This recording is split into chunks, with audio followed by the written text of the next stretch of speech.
Hello everyone, my name is Aakanksh Gurnani, and welcome to my YouTube channel, Neuro Chat with AG. On this channel, I plan to cover topics that are closest to my heart and support the neurodiverse community. Topics related to neurodiversity, autism spectrum disorder, and more. On the channel, I will interview thought leaders, esteemed researchers, scientists, professors, doctors, and psychologists, seeking their views and updates on their latest work, research, etc. I will also chat with parents of neurodiverse kids and adults and talk about experiences of neurodiverse individuals. Dr. Peter Gerhardt is a renowned expert in the field of autism and applied behavior analysis. With extensive experience and a distinguished career, Dr. Gerhardt has made significant contributions to understanding and improving the lives of individuals with autism, particularly adolescents and adults. He serves as the executive director of the EPIC School in Paramus, New Jersey, where he focuses on evidence-based interventions and supports. Dr. Gerhardt's work emphasizes the importance of practical, real-world skills for individuals with autism, advocating for comprehensive lifespan services that address vocational training, community integration, and quality of life. Dr. Gerhardt is a prolific speaker and author, sharing his expertise at conferences, workshops, and through numerous publications. His research interests include the transition to adulthood, social skills development, and the implementation of ABA techniques in various settings. With a deep commitment to improving the outcome for individuals with autism, Dr. Gerhardt continues to be a leading voice in the field, influencing both practice and policy to better support the neurodiverse community. Dr. Gerhardt, welcome and thank you very much for the time today. Thank you very much. You make me sound way more important than I really am, but thank you.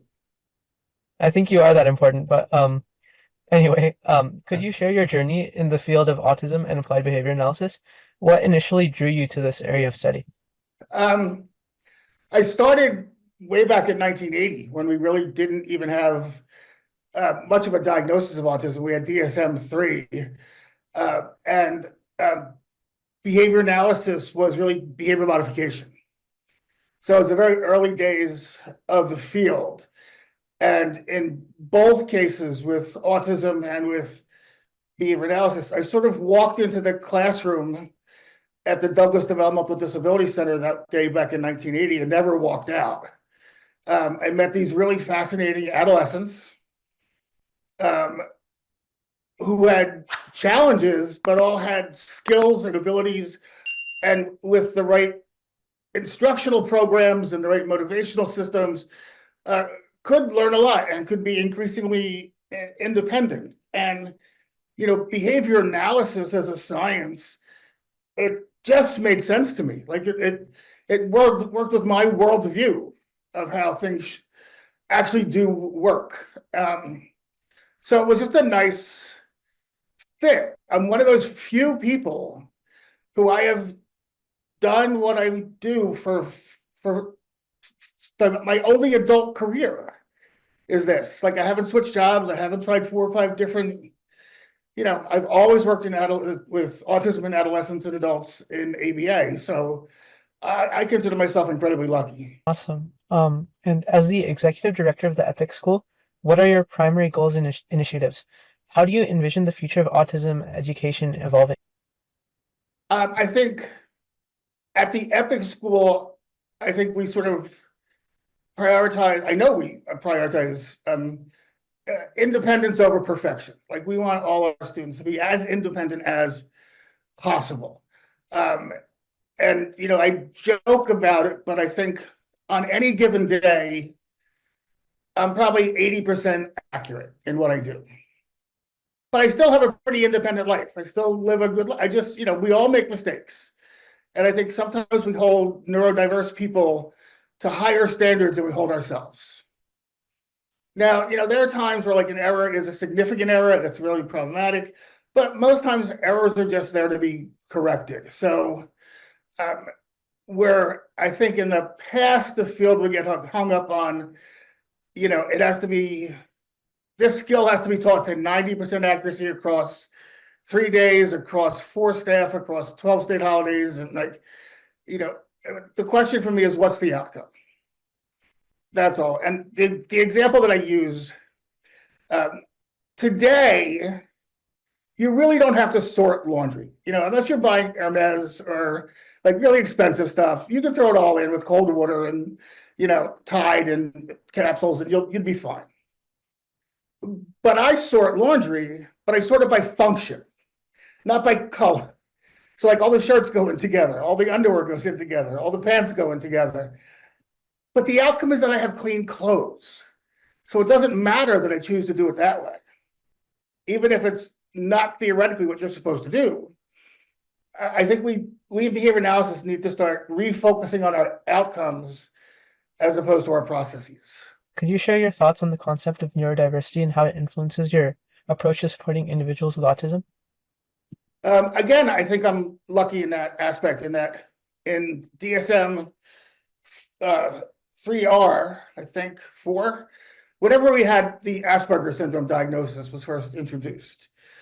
Because I was working with adolescents and adults, and I was at Rutgers University at the time, we started a support group for individuals with an Asperger's diagnosis, and they can be self-diagnosed. We didn't like hold anybody to like some kind of card that they had that claimed their diagnoses.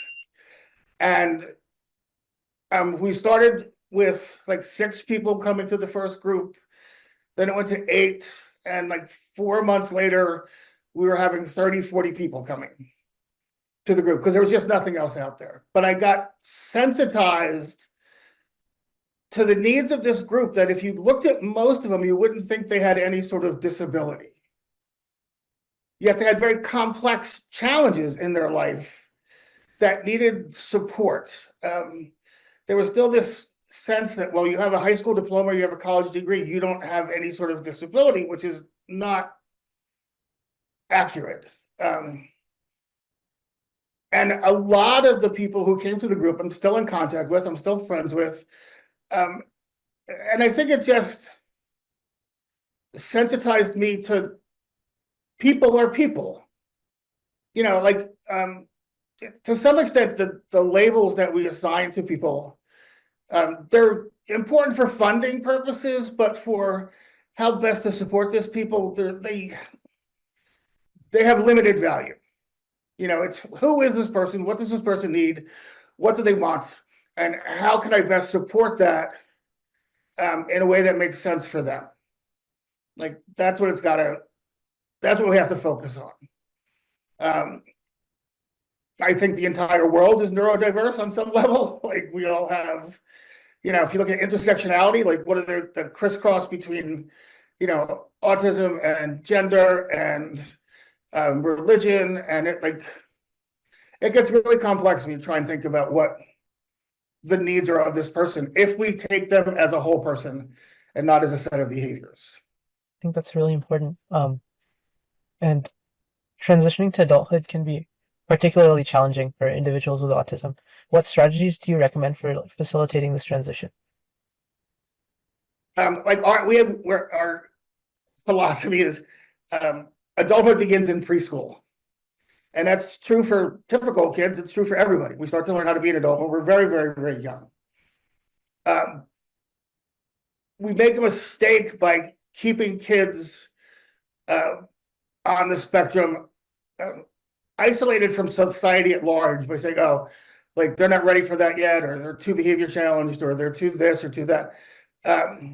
All of our students, even our youngest students who are 5 and 6 years old, have community-based instruction. They go out in the community because their typical 5-year-old brother is learning how to survive in a community just by going out with mom. So we provide instruction on that level, and we think it's important so early because those skills scaffold one upon the other. So you can't start here. You have to start back here. And if I wait till you're 16, I'm way behind the curve. I want to start as early as possible. So by the time most of our students at EPIC are 18, they're out in the community 4 to 5 days a week, almost all day, either working or being part of the social community or going to do fun things or just living life. And I think that's what our goal has to be. We need to be able to succeed outside our classrooms. That's the only real measure of how good we are anymore. Can you discuss the role of applied behavior analysis in supporting individuals with autism? How has applied behavioral analysis evolved over the years? And also, what is applied behavioral analysis? Applied behavior analysis, or ABA, it's a natural science that looks at how behavior is shaped, developed, reinforced, maintained, and also extinguished. Human behavior, all behavior is really complex, doesn't matter. But human behavior is exceptionally complex. And in working with individuals on the spectrum, I think behavior analysts need to remember that we have to look at the world from their point of view, not from our point of view. And the example I usually give is, if I have a student who has a meltdown because there was only 3 ketchup packets in their McDonald's bag and they want 4, it's easy if I look through my eyes to say, oh, toughen up, man, come on. Like, you can do it. But to him, that's a really important issue. And I have to look at, how do I help him deal with that? How do I support him? And behavior analysis has moved significantly to this more person-centered, compassionate set of interventions, as opposed to just focusing on behavior change. And we've also moved towards focusing on essential behavior change and critical behavior change, as opposed to just behavior change for the sake of behavior change. We've had missteps along the way. There's no argument about that, but that's true for every science. And I think now our goal is to continue to refine what we do while listening to our clients, our adolescents and adults, our young kids with autism, listening to our families, listening to community, looking more and more at assent. Like, how do adolescents give assent to the instructional procedures we're using? It's really developing that sort of partnership, which behavior analysis was not really famous for in the past. I hope that made sense. Yeah, that does. And regarding that, the challenges with applied behavioral analysis, it's faced some criticism in the autism community.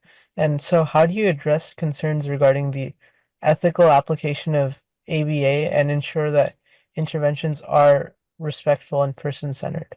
Like I said, we've made mistakes in the past. And I think that's true of almost any science. I will often refer to, psychiatry or psychology and lobotomies. How they would, travel the country giving lobotomies to people, thinking that this was such a miracle intervention when it was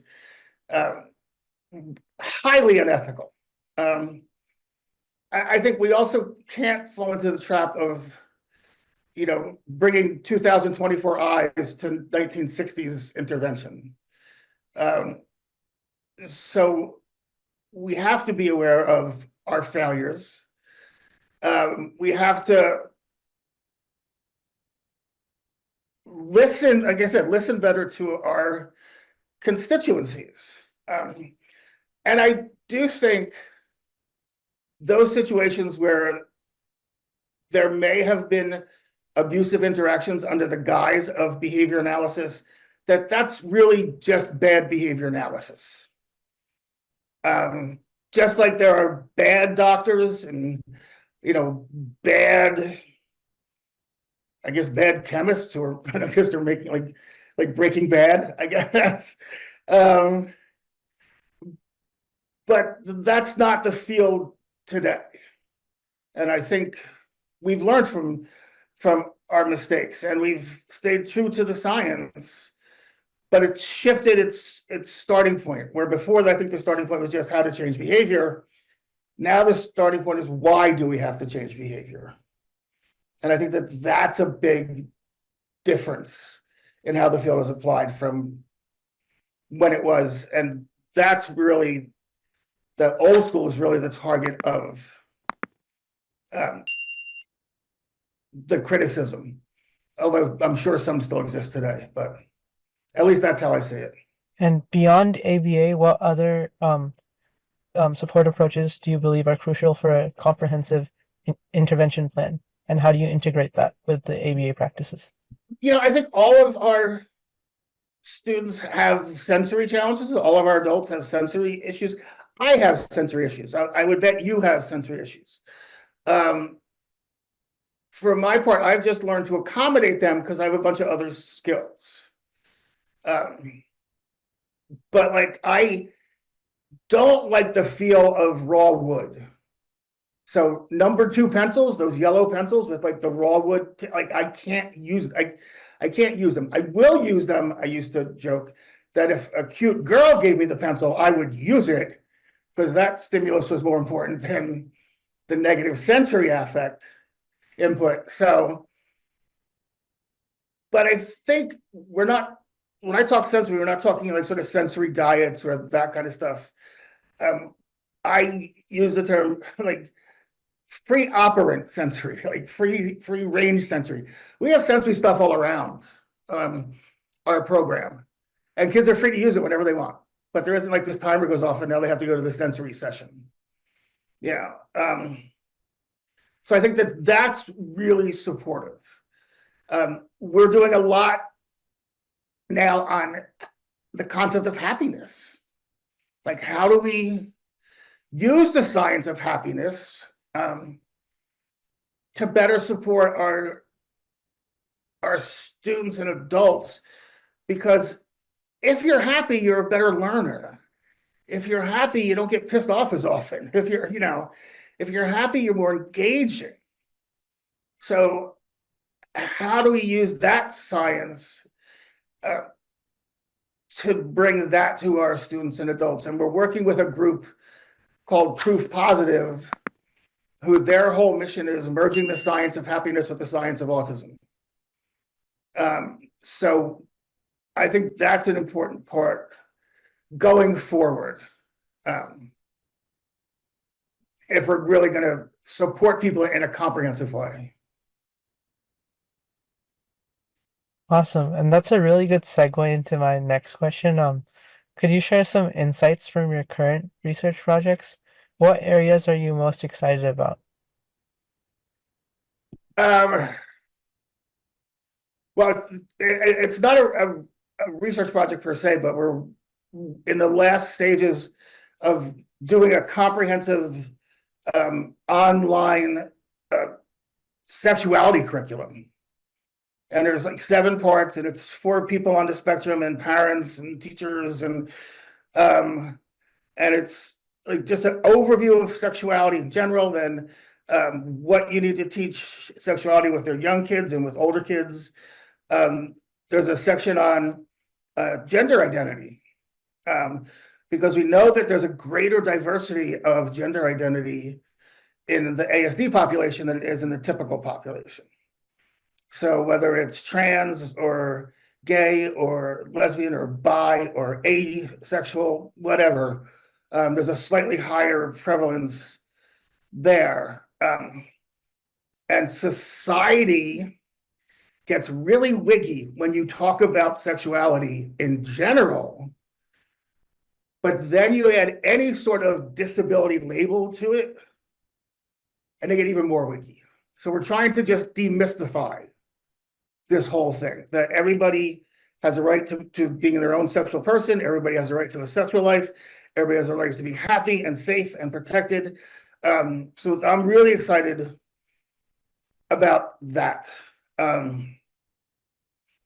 We just had another article. Sheena Barry was the lead author on teaching behavior analysts to write meaningful goals. Because behavior analysts are often taught how to change behavior, but they're not taught what behavior to change.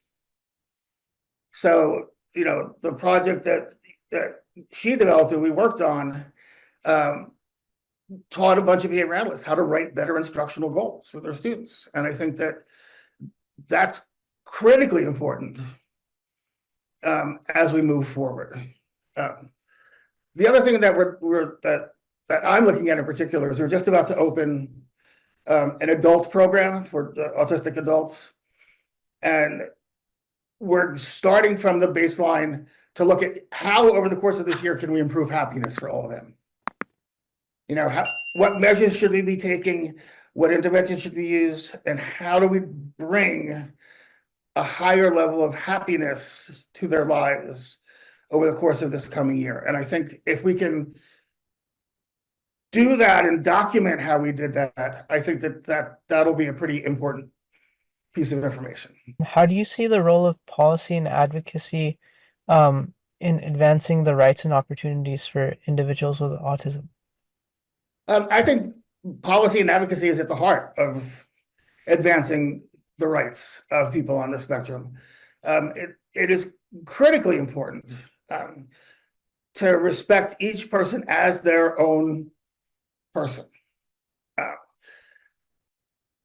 And each person, no matter where they fall on the spectrum, they have their own vision of their life. They have their own hopes and dreams and wants and desires. And, while that's advocacy at a much smaller level, policy needs to really look at how do we develop that level of individualized services in a cost-effective way. I understand cost is always going to be an issue, but that really do support people to lives of competence, dignity, and quality, because that's sort of been missing from the whole equation for the past 70 years.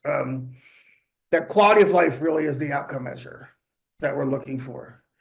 And with that comes dignity, personal dignity. Everybody has their own dignity. And we need to affirm that, and we need to support that. And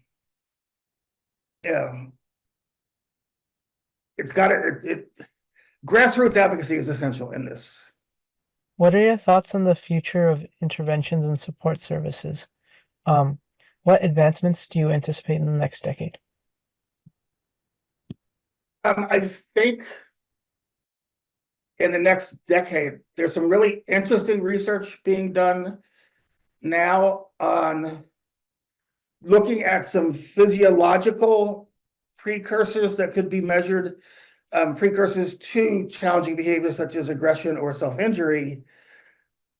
But if we can identify when the person is starting to get upset, instead of waiting until they get upset, like we can intervene then with instructional strategies, with reinforcement, with so that we can just redirect that chain in a way which we aren't really able to now.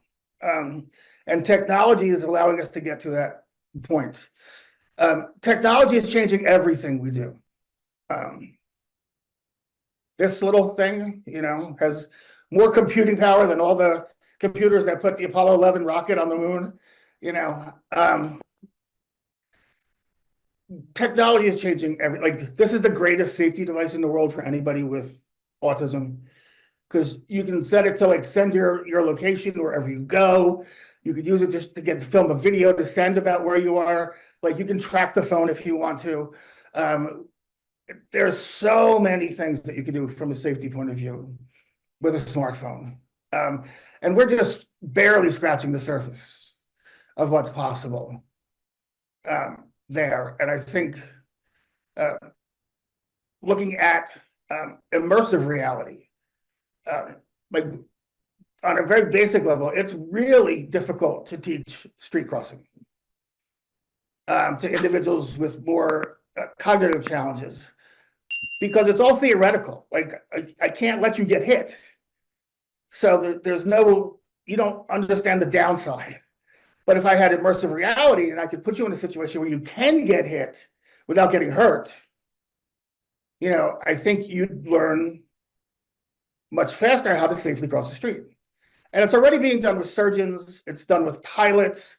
It's done with a lot of technical industries now. We just have to bring it into our field in a way that is cost effective and makes sense. So I think that's the future of what we're doing. And that's very interesting. And I had a little add-on question to that. You talked a little bit about the safety advantages of the iPhone.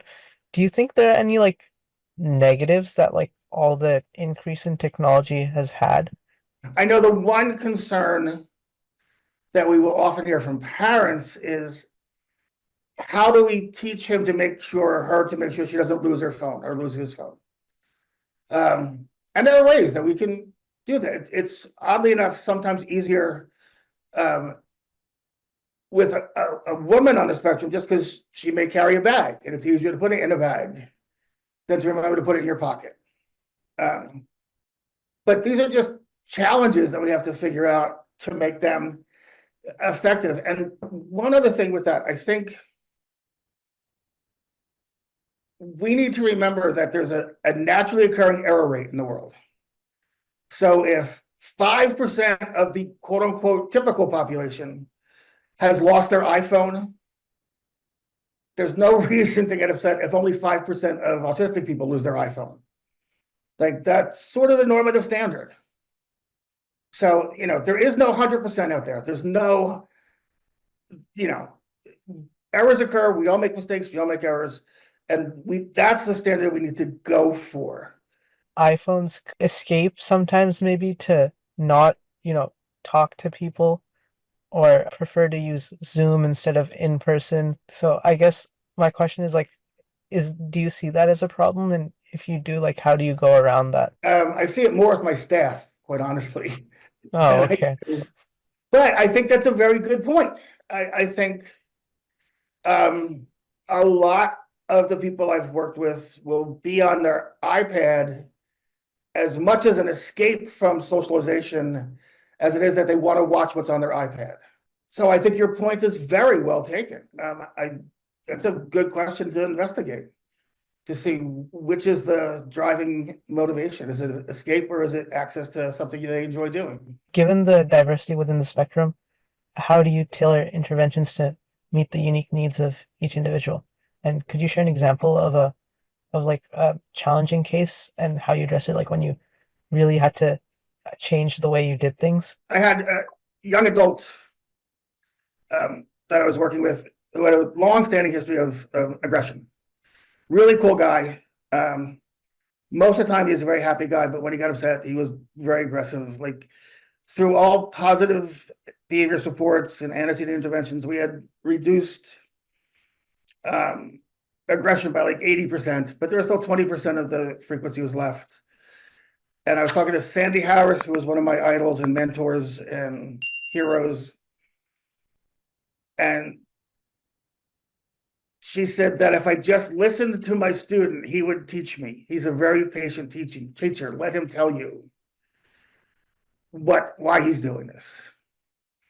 And it forced me to get outside of my graphs and my data points, and my theories and and just think, what does made up name Scott want? Why does this work for him? What is the, and that was sort of the turning point, I guess, in understanding things completely differently, while still within the realm of behavior analysis. So, but every case is different. Every case is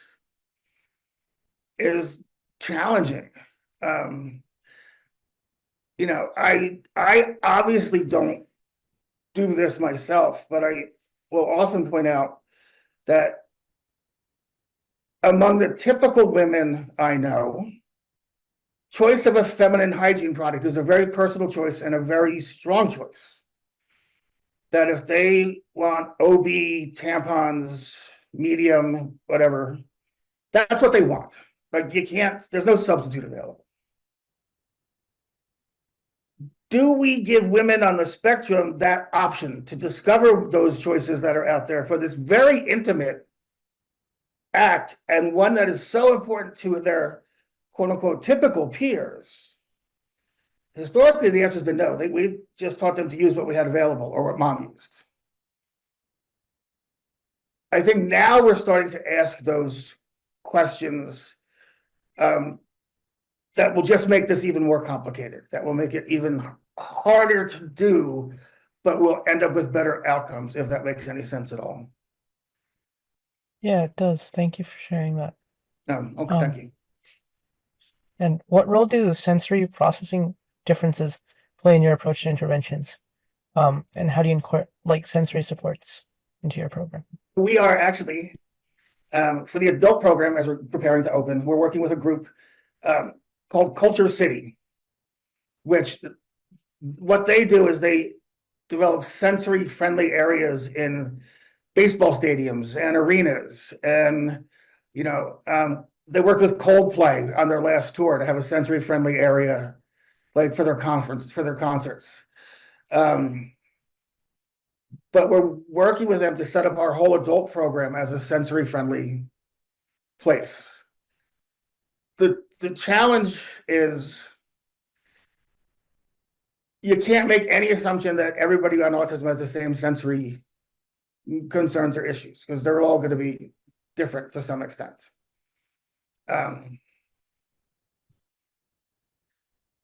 But I think it is an essential component if we're really looking at providing lives of competence, dignity, and quality. The basic question is the environment capable of supporting desired behavior? And there's like sensory shit that like I can't deal with, and it really would throw me off if that was in the background all the time. Like, I have very idiosyncratic preferences in art. Art is a sensory experience. Put ugly art above my walls, I'm going to be really upset. I'm not going to be happy. But we don't, so we need to start taking all of that stuff into account to create an environment that is capable of supporting desired behavior that the person wants, without it interfering with the rights of another person's to access their sensory. So that's the give and take, I think, that we're trying to figure out right now. You're forcing me to think harder than I usually do. I want you to know that. But you're giving really great responses, so this is going great. And what strategies do you recommend for effectively involving families in the intervention process? And how can families best support their loved ones outside of formal intervention settings? We really are committed to forming a partnership with our students, our adults, and their families. We fully recognize that long after we're gone, mom and dad will still be there, carrying on, the supports of their son or daughter. So we work with each family on what their goals are. We do something, we have 3-year plans and 5-year plans. So we will sit down. So if you're 5 years old, we'll sit down with the family and whoever else they want to bring. They can bring neighbors, relatives. Okay, say your son is 5. Where do you see him at 8? Like, give me that vision of 3 years down the road. And it's very helpful because it forces all of us to say, what are we doing now that will get us to that point? And if that's our goal, then we all have to sort of change our behavior to support his or her behavior. And as kids get older, we switch to 5-year plans because they're working on more complex skills. So he's 15, where do you see him at 20? And we emphasize that these are, and the person on the spectrum is involved in these meetings. We respect that this is a best possible guess. That's all. And it can change. So these things are evaluated like every couple months to see, are we on the right track? Is this really a good idea? Is this like, and I think when we do that, parents become de facto more involved in a productive way with their son or daughter's education or adult service plans. So it's, everybody wants to be listened to, And I think the hardest skill for any behavior analyst to learn is shut up and listen. Just shut up and listen for a while and hear what they have to say. And sometimes just listening, 80% of the problem goes away because they just want it to be heard. Don't jump in and try and fix the problem before you know what's going on.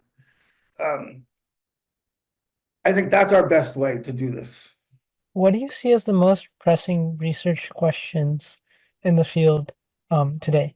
And how can the research community address these questions to improve practice? I think there's a lot of them. I don't think there's a single pressing research question. I'm not anybody who pays much attention, if any attention, to the neurobiologic, genetic stuff. It has just nothing to do with what I do. I think there's just a lot of research questions about how do we do this better. And I think even more important is how do we then translate that research into practice?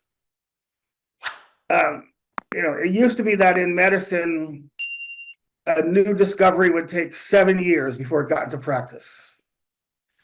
That timeline's shortened because of people have much more access on the internet to studies and information and all of this stuff. We don't know what our timeline is of study to practice in behavior analysis and autism intervention. Right now, I think it's probably too long. I think we need to figure out a way to shorten that in a way that good ideas get into the hands of consumers, teachers, behavior analysts, parents, much faster than they have in the past. If we can address that from a research point of view, I think that is probably one of the most important questions facing us. What advice would you give to new professionals entering the field of autism support and intervention? And what skills and way of looking at things do you think is the most important for this? I'm just going to talk about behavior analysts as opposed to just autism, because that's my experience. Once you get your BCBA, please understand that's like an entry-level credential. That does not, yes, you can go, you can start your own agency if you want, but don't. Like, go work at a school, go work with your colleagues, learn how to work as part of a team. Get 3-5 years experience under your belt before you go off on your own to work in the much more lucrative insurance-funded part of our field. It probably took me 15 years before I really thought I understood this stuff. So get more practice after you get your BCBA. The number 2 thing is read the literature, stay current. That's part of the problem why research findings don't make it into practice, is people aren't reading the research. I'm a research junkie, so that's not necessarily a problem with me, but for other people, for a lot of other people, unfortunately, it is. And I think the last thing is, like, you gotta love this field. You gotta love these people that you're working with. You gotta love this science. Otherwise, it'll kill you. Like, if you don't love this is too hard a job to do for the little amount of money that we tend to make in the field. Nobody ever got rich, like, working in, our field. Well, that's a lie now, because if you go into insurance, you can make a lot of money, but do it for the love of it. Like, I'm continually fascinated and enjoy hanging out with the people I hang out with. And I love going to conferences in our field and learning more and talking to people. So keep that inquisitive mind open, because you never know when the next great idea is going to come along. Dr. Gerhardt, thank you very much for this wonderful conversation. And congratulations on all the success so far. And I hope you have more. This was a wonderful conversation. I agree. Thank you so much for asking me to do this. Like I said, you made me work hard, which is a good thing.